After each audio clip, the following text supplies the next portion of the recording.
ବନ୍ଧୁଗଣ ଆଜି ଗପରେ ଶୁଣିବା କାଠୁରିଆ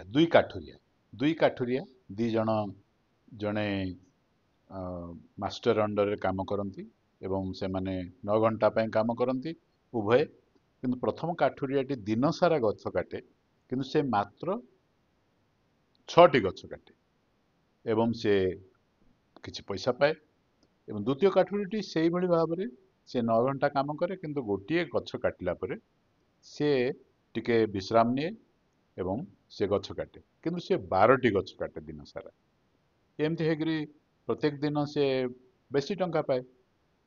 ଦ୍ୱିତୀୟ କାଠୁରିଆ ପ୍ରଥମ କାଠୁରିଆ ପଚାରିଲା, ଭାଇ ତମେ କଣ କରୁଛ? ତମେ ତ ମୁଁ ଦିନ ସାରା ଗଛ କାଟୁଛି, ତମେ ତ ଚୁପ ରହୁଛ, ତମେ ଟିକେ ବିଶ୍ରାମ ନଉଛ, ତମେ କଣ କରୁଛ?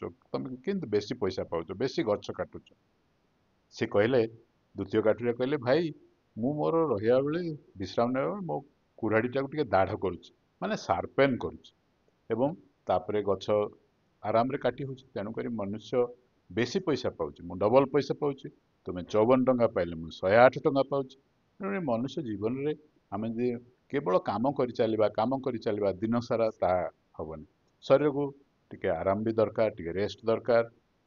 ତେଣୁକରି ବନ୍ଧୁଗଣ ଆମେ କଣ କରିବା, ଯେ ଆମେ ମନ ବୁଦ୍ଧି ଏବଂ ଶରୀରକୁ ଟିକେ ଶାନ୍ତି ଦେବା, ଆରାମସେ ଇଣ୍ଟିଗ୍ରେଟ୍ କରିବା ଓ ଆନନ୍ଦରେ ରହିବା। ବହୁତ ପଇସା ରୋଜଗାର କରିବା, ଖୁବ୍ ଆନନ୍ଦ କରିବା।